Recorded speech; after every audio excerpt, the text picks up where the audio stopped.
Dear students, welcome to our YouTube channel biology by Deepak Nain. और जैसा कि आप जानते हैं, हम आपके लिए जो एमसीक्यू सीरीज लेके आए हुए हैं उसमें आज चैप्टर 10 जो बात करें हम और पे यदि बात करें चैप्टर 11 रहेगा आपका। और वैसे चैप्टर 9 न्यू सिलेबस के बेस पे उसकी हम आज जो क्लास है आपके सामने लेके आ रहे हैं, क्लास सेकंड। इसके अंदर हम 16 टू 30 एमसीक्यू क्वेश्चन सॉल्व करेंगे। और इससे पहले फर्स्ट पार्ट में हमने कुछ बेसिक्स है वो डिस्कस किया था। इसके अलावा जो भी इंपॉर्टेंट टॉपिक्स इस चैप्टर से बन सकते हैं, जो भी क्वेश्चंस हैं कहाँ कहाँ से बनेंगे, वो डिस्कशन हम कर चुके हैं ऑलरेडी। तो पहले आप फर्स्ट पार्ट को समझें, उसके बाद आज के जो क्वेश्चंस हैं आपके लिए काफ़ी हेल्पफुल और इजी रहने वाले हैं।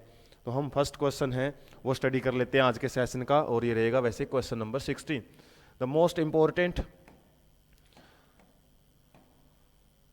Most important features in plasmid to be used as vector. हमने पढ़ा था कि प्लाज्मिड एक क्या है, एक्स्ट्रा क्रोमोसोमल डीएनए होता है बैक्टीरिया के अंदर, जो कि एक वेक्टर के रूप में, वेक्टर मतलब एक ऑर्गेनिज्म से दूसरे ऑर्गेनिज्म में जीन को लेके जाने के लिए इसको यूज करते हैं। तो इसका सबसे इंपॉर्टेंट फीचर क्या है, हालांकि ये सारे ही इसके फीचर्स होते हैं कि ओरिजिन ऑफ रेप्लिकेशन है इसके पास।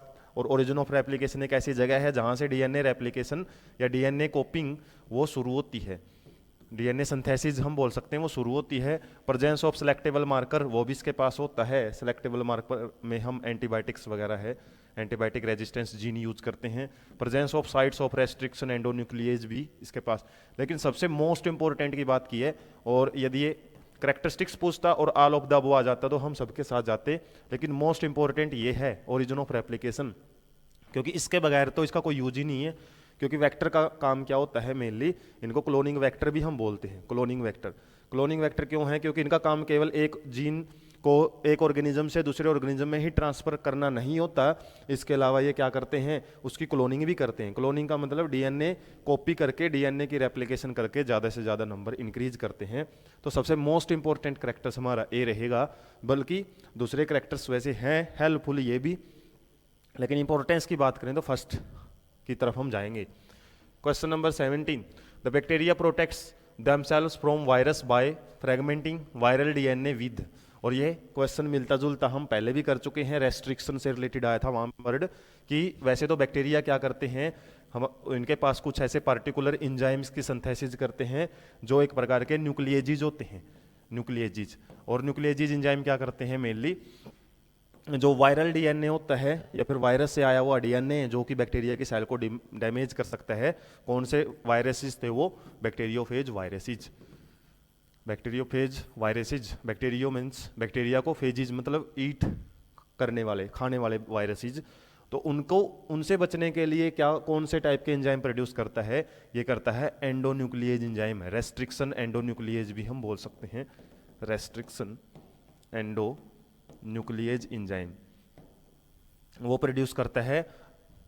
एक्सोन्यूक्लिएज साइड से कट करता है, लाइगेज क्या करता है, ज्वाइन करता है कटे हुए फ्रेगमेंट्स को, और गायरेज हमने पढ़ा था नेगेटिव ऐड करता है ताकि हमारी डीएनए वाइंडिंग है, खासकर डीएनए अनवाइंडिंग इजिली हो सके। तो यदि आपको याद रखना। उसके बाद question number 18, while isolating DNA from bacteria. जब बैक्टीरिया से हमको डीएनए को आइसोलेट करना है तो कौन सा एंजाइम यूज करेंगे। हमने शुरुआत में भी डिस्कशन किया था कुछ डीएनए आइसोलेशन, जो हमारे आरडीटी प्रोसेस है इसका सबसे फर्स्ट स्टेप होता है। इसके अंदर हम अलग अलग एंजाइम यूज करते हैं, जैसे काइटिनेजीज होता है। काइटिनेजीज क्या करता है, जो फंगल सेल वॉल होगी, फंगल सेल वॉल उसको ब्रेक करता है। फंगस का यदि हमने डीएनए निकालना होता है ना, तो वहां से हम काइटिनेज एंजाइम यूज करेंगे। प्लांट से निकालना है, प्लांट सेल वॉल को डाइजेस्ट करना पड़ेगा, तो उसके लिए हम सेलुलेज नाम का एंजाइम है वो यूज करते हैं। बैक्टीरिया का पूछा है तो यहाँ पे हम लाइसोजाइम है वो यूज करते हैं। लाइसो एंजाइम हमारे जो हम बोल सकते हैं टीयर्स में भी होता है, पसीने में भी होता है, बैक्टीरिया को किल करने के लिए यूज किया जाता है लाइसोजाइम्स। राइबोन्यूक्लिएजिज क्या करता है, ये आरएनए को डाइजेस्ट करता है, आरएनए को तोड़ता है। प्रोटीएजिज प्रोटीन को डाइजेस्ट करता है, और इसको तो यूज कर ही नहीं सकते हम आइसोलेशन में, क्योंकि इसको यूज कर लिया, ये वही है डीएनएज, हमने फर्स्ट पार्ट में भी डिस्कस किया था। डीएनएज को यदि हमने यूज कर लिया तो डीएनए को ही डैमेज कर देगा, और डीएनए को तो आइसोलेट ही करना है हमने। तो यहाँ पे जो हमारा करेक्ट आंसर आएगा वो लाइसोजाइम है। इसके अलावा आपको सेलुलेज याद रखना है, काइटिनेज भी याद रखना है। और बैक्टीरियल सेल वॉल। ज़्यादातर हम 3 टाइप की सेल वॉल ही तो पढ़ते हैं। काइटिन होता है किसके अंदर, फंगस के अंदर, प्लांट के अंदर सेलुलोज, और बैक्टीरिया की सेल वॉल में होता है पॉलीसैकेराइड, और उसको डाइजेस्ट करने वाला जो एंजाइम है लाइसोजाइम होता है। Next, which of the following has popularised the PCR, polymerase chain reaction को सबसे ज़्यादा पॉपुलराइज करने का श्रेय किसको जाता है। पीसीआर क्या होता है, polymerase chain reaction, polymerase chain reaction. इसके अंदर चेन रिएक्शन चलती है एक के बाद, जैसे डीएनए का फ्रेगमेंट था वो डीएनए के 2 फ्रेगमेंट बन जाते हैं, इसके बाद उसके फिर आगे 4 बन जाते हैं, ऐसे उसकी मल्टीप्लिकेशन हो जाती है, मतलब काफ़ी एम्पलीफिकेशन का मतलब उसको मल्टीप्लाई कर दिया जाता है डीएनए फ्रेगमेंट्स को। और स्टेप्स होते हैं इसमें 3, एनिलिंग, एक्सटेंशन, और इसी तरीके से एक टर्मिनेशन स्टेप होता है। कुछ 3 स्टेप्स में ये प्रोसेस होती है, और उसमें हम अलग अलग टाइप की चीज़ें यूज करते हैं। जैसे प्राइमर है उसको एनिलिंग में यूज किया जाता है। Availability of synthetic primers, synthetic मतलब यदि हमने लैब में प्राइमर्स मतलब जो प्रोसेस को शुरू करवाते हैं, एनिलिंग में यूज करते हैं इसको, डीएनए सिंथेसिस को शुरू करवाया जाता है इससे। तो सिंथेटिक जब से हमने बनाना शुरू करें ना, तो सिंथेसिस से तो हम कितने भी प्राइमर्स है वो तैयार कर सकते हैं, और बड़ा इजी हो जाता है प्रोसेस को करना इजिली। हमारा ऑप्शन वैसे तो यही करेक्ट रहेगा। इसके अलावा चीप डीऑक्सीराइबो न्यूक्लियोटाइड्स, ये चीज़ें चीप नहीं होती, इतनी सस्ती यूज़ नहीं कर सकते हम। डीऑक्सीराइबो न्यूक्लियोटाइड्स हैं ये तो हमारी हालांकि ऑर्गेनिजम्स के अंदर ही प्रिपेयर होती हैं, इसके अलावा सस्ती तो नहीं होती है, महंगी होती हैं, और इतनी ज़्यादा इजीली अवेलेबल भी नहीं है। Availability of thermostable DNA polymerase, ये थर्मोस्टेबल डीएनए पॉलीमरेज कहाँ यूज किया जाता है, एक्सटेंशन प्रोसेस में यूज किया जाता है, जिसके अंदर डीएनए को एक बारी सिंथेसिस को शुरू करवा दिया ना, उसको फिर इलोंगेट करवाया जाता है, और यहाँ पे डीएनए पॉलीमरेज एंजाइम है वो यूज करते हैं हम, डीएनए पॉलीमरेज एंजाइम। और ये डीएनए पॉलीमरेज एंजाइम यदि हमारी किसी ऑर्गेनिज्म की बॉडी का यूज करें, वो तो एक पार्टिकुलर पीएच के ऊपर ही काम या फिर टेम्परेचर के ऊपर ही काम कर पाता है, लेकिन यहाँ पे ये क्या करेगा, मेनली आपका हाई टेम्परेचर पे भी काम कर सकता है। और ये स्पेशली एक बैक्टीरिया से यूज निकाला जाता है, थर्मस एक्वाटिकस, एक प्रकार का बैक्टीरिया है जो कि हाइड्रोथर्मल वेंट्स में पाया जाता है, तो इजीली हम इसको भी नहीं यूज कर सकते। तो सबसे ज़्यादा तो अवेलेबिलिटी है सिंथेटिक प्राइमर्स से ही हम इसको ज़्यादा से ज़्यादा पॉपुलराइज करने का हम मान सकते हैं क्रेडिट जाता है। और डीएनए टेम्पलेट्स भी इजीली अवेलेबल नहीं होती हैं। नेक्स्ट क्वेश्चन है, an antibiotic resistance gene in vector, plasmid के अंदर एक एंटीबायोटिक रेजिस्टेंस जीन होता है, वो किस में मदद करता है, वो आपका ट्रांसफॉर्म्ड सेल्स हैं, ट्रांसफॉर्म्ड को नॉन ट्रांसफॉर्म्ड से अलग करता है, और रिकम्बिनेंट्स को नॉन रिकम्बिनेंट्स से भी अलग करता है। दोनों का मतलब लगभग एक ही है, तो यहाँ पे बोथ ए एंड बी आएगा, प्रिंटिंग मिस्टेक और ऑप्शन आपका सी करेक्ट होएगा। कंपिटेंट सेल तो ये होस्ट के अंदर होती हैं, वैसे होस्ट के अंदर जब हम जो हमारा प्लाज्मिड है उसको इंट्रोड्यूस करते हैं तो उसको कंपिटेंट होस्ट बोलते हैं। तो कंपिटेंट को तो नहीं सेपरेट करता, ये हम बोल सकते हैं ट्रांसफॉर्मेंट्स को नॉन ट्रांसफॉर्मेंट से, या फिर रिकम्बिनेंट्स को नॉन रिकम्बिनेंट से अलग करता है। तो both B, A and B option रहेगा वो ठीक। Significance of heat shock method, heat shock method कहाँ यूज की जाती है, ये हमारी जो होस्ट सेल होती है ना, जब होस्ट सेल के अंदर डीएनए को इंसर्ट करते हैं, स्टेप में हमने फर्स्ट पार्ट में थोड़ी ही एक हाईलाइट है वो किया था इस चीज़ को, कि जब होस्ट सेल में हम डीएनए को इंसर्ट करते हैं, जो भी हमारा एम्पलीफाइड या डिजायर्ड जीन प्रोडक्ट है, तो होस्ट सेल में उसको इंसर्ट करने के लिए हीट सोक मेथड है वो यूज की जाती है। तो वो कैसे मदद करती है, यही पूछा आपको कि bacterial transformations is to facilitate, तो कैसे मदद करती है होस्ट सेल में यदि हमको डीएनए को इंट्रोड्यूस करना है।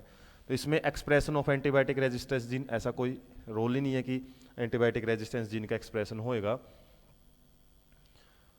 और इसके अलावा uptake of DNA through the transit pore wall, तो जो हीट सोक मेथड है इसके अंदर क्या है, हम टेम्परेचर को थोड़ा सा बढ़ा देते हैं, 42 डिग्री सेल्सियस तक जो होस्ट सेल है उसका टेम्परेचर है बढ़ा दिया जाता है, और उसके बाद फिर एकदम से उसको ठंडा किया जाता है, जिससे क्या होएगा, जो हमारी सेल के ऊपर पोर्स हैं, कुछ ट्रांजिएंट पोर, कुछ टाइम तक बने हुए जो पोर्स हैं वो ऐसे कैसे बने रह जाते हैं, और उनसे हमारा जो डीएनए है ना वो इंसर्ट हो जाता है ईजिली किसके अंदर, होस्ट सेल के अंदर। तो ये ऑप्शन हमारा ठीक रहेगा। Uptake of DNA through the membrane transport protein, ऐसा कुछ नहीं है, ट्रांसपोर्ट प्रोटीन तो इतनी ईजिली डीएनए को इनटेक नहीं करने देंगे। Binding of DNA to the cell wall, cell wall के साथ तो बाइंड करवाना ही नहीं है ना हमने तो डीएनए को न्यूक्लियस के तक पहुंचाना है, और सबसे पहले सेल के अंदर पहुंचाने का काम इस हीट शॉक मेथड का यही रहता है कि ट्रांजिएंट पोर है वो क्रिएट हो जाते हैं, क्योंकि एक बार हम यदि टेम्परेचर बढ़ाएंगे तो सेल है हमारी वो क्या फैल जाएगी, वॉल्यूम इंक्रीज हो जाएगा, और एकदम से उसको ठंडा करेंगे तो वॉल्यूम एकदम से कम होने की वजह से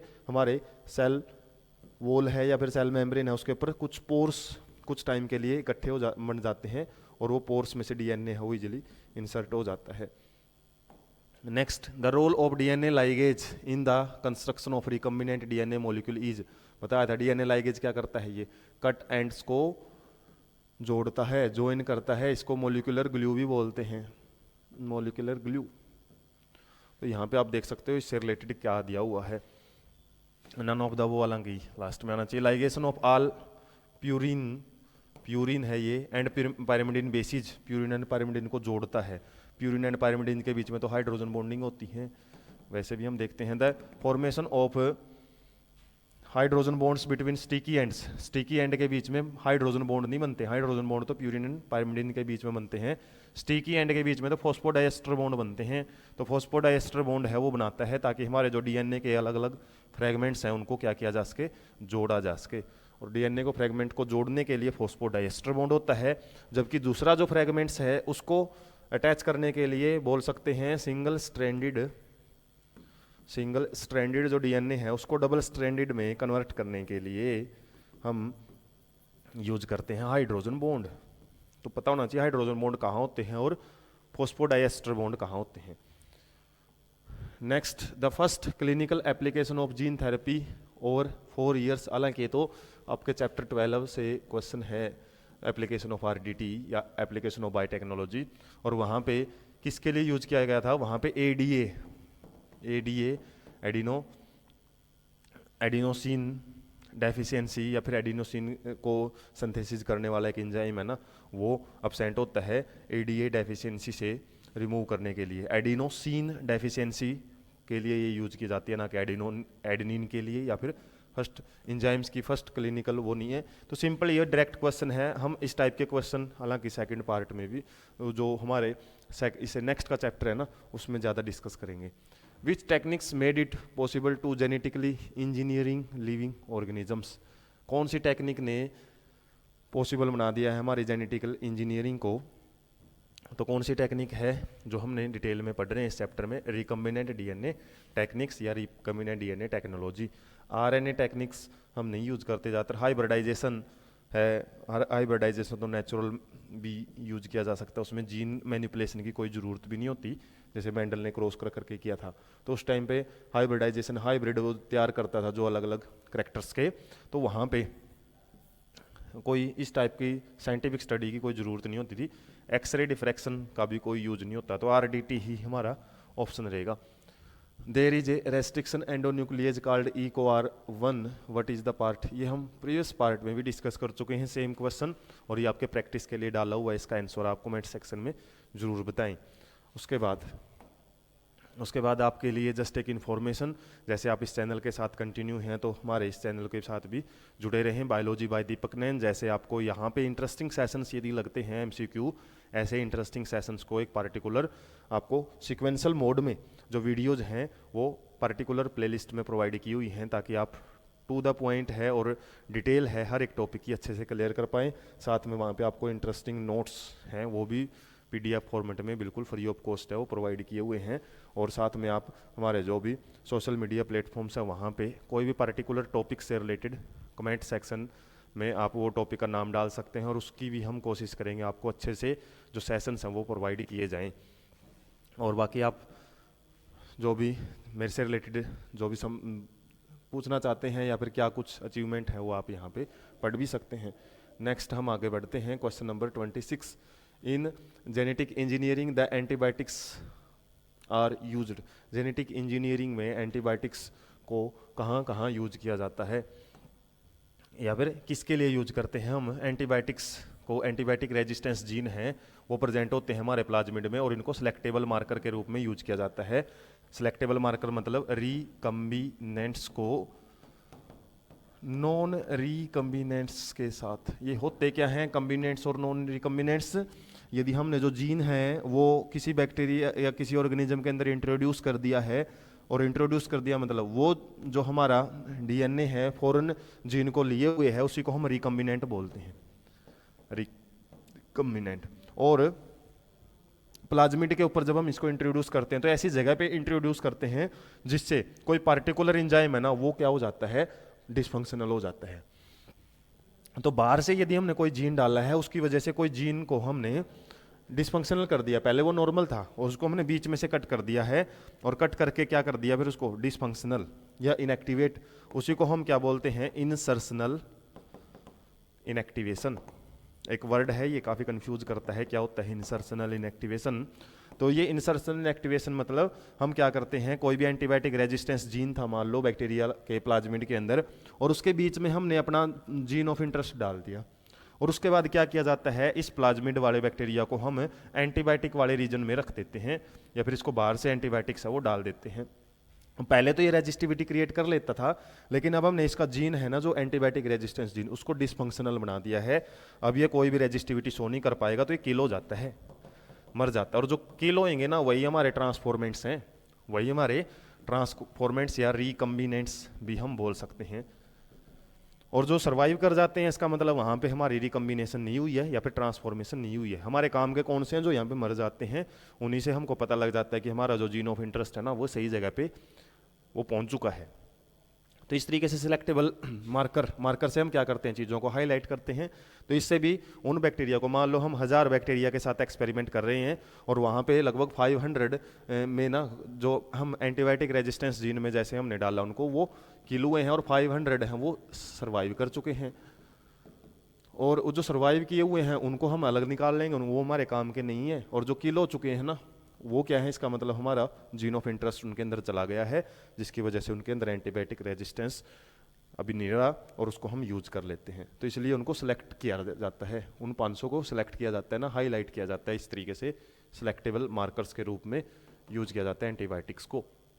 तो ये भी डायरेक्ट क्वेश्चन है और काफ़ी इंटरेस्टिंग कॉन्सेप्ट है यहाँ पे। ड्यूरिंग द हीट सोक, इससे रिलेटेड हम क्वेश्चन कर चुके हैं। तो टेम्परेचर कितना रखा जाता है ये आपको बताया था, 42 डिग्री सेल्सियस तक बढ़ा देते हैं, उसके बाद एकदम से उसको ठंडा कर दिया जाता है ताकि कुछ ट्रांजिएंट कुछ टाइम तक वहाँ पे पोर बने रहें, उन पोर से ही डायरेक्टली हमारा डीएनए के अंदर प्रवेश कर जाता है। वरना तो सेल मेम्ब्रेन जो होती है वो हमारे बड़े मोलिक्यूल्स को, क्योंकि डीएनए एक मैक्रो मोलिक्यूल्स में आता है, उसको पास नहीं करने देगी। और खासकर चार्ज्ड मोलिक्यूल को तो बिल्कुल भी नहीं, चार्ज्ड मोलिक्यूल्स हैं ना उनको भी वो अपने अंदर से पास नहीं होने देती। सेलेक्टिवली परमेबल मेम्ब्रेन होती है ना, इसलिए हम ये स्पेशल टाइप की मेथड है यूज करते हैं। Next question, which of the following enzyme is used in case of fungus to cause release of DNA along with the other macromolecules. ये बताया था आपको, फंगस से डीएनए को आइसोलेट करना है, isolation of DNA from fungal cell. तो कौन सा यूज करेंगे हम, काइटिनेज नाम का एंजाइम यूज करेंगे। ये प्लांट सेल वॉल से रिमूव करने के लिए यूज किया जाता है, जबकि ये बैक्टीरियल सेल वॉल को डाइजेस्ट करने के लिए यूज किया जाता है। तो ये तीन ही टाइप की सेल वॉल, आपने कौन सा एंजाइम किसके लिए यूज करेंगे। सेकंड लास्ट क्वेश्चन आज के सेशन का, during the isolation of DNA the addition of which of the following cause precipitation of purified. ये आइसोलेशन ऑफ डीएनए से रिलेटेड है, बिल्कुल फर्स्ट स्टेप है ये आरडीटी का। और उसमें हम क्या करते हैं, डीएनए को यदि हमने आइसोलेट कर लिया है, उसको सेपरेट करना है, उसके प्रेसिपिटेट बनाने हैं। प्रेसिपिटेट क्या होते हैं, इनसोल्यूबल सब्सटेंस, 10th क्लास में पढ़ते थे प्रेसिपिटेशन रिएक्शन, इनसोल्यूबल सब्सटेंस, ताकि वो सेपरेट होकर अलग हो जाएं हमारे सॉल्यूशन में घुले हुए हैं। तो उसके लिए हम यूज करते हैं चिल्ड एल्कोहल या चिल्ड इथेनॉल यूज किया जाता है। एंजाइम्स के एक्शन करने के बाद हम एकदम से चिल्ड एल्कोहल डालते हैं, ये आपके हायर क्लासेज में। और इसके अलावा 12th लेवल पे भी एक्सपेरिमेंट करवाया जाता है प्रैक्टिकल्स में, जिसमें आपको डीएनए को आइसोलेट करके दिखाया जाता है, किससे, वगैरह नाना से। और प्रैक्टिकल सीबीएसई में तो आता ही है, मेजर एक्सपेरिमेंट में आती है ये चीज़। उसके बाद हमारा लास्ट क्वेश्चन है आज के सेशन का, विच of the following is natural genetic engineer of plants.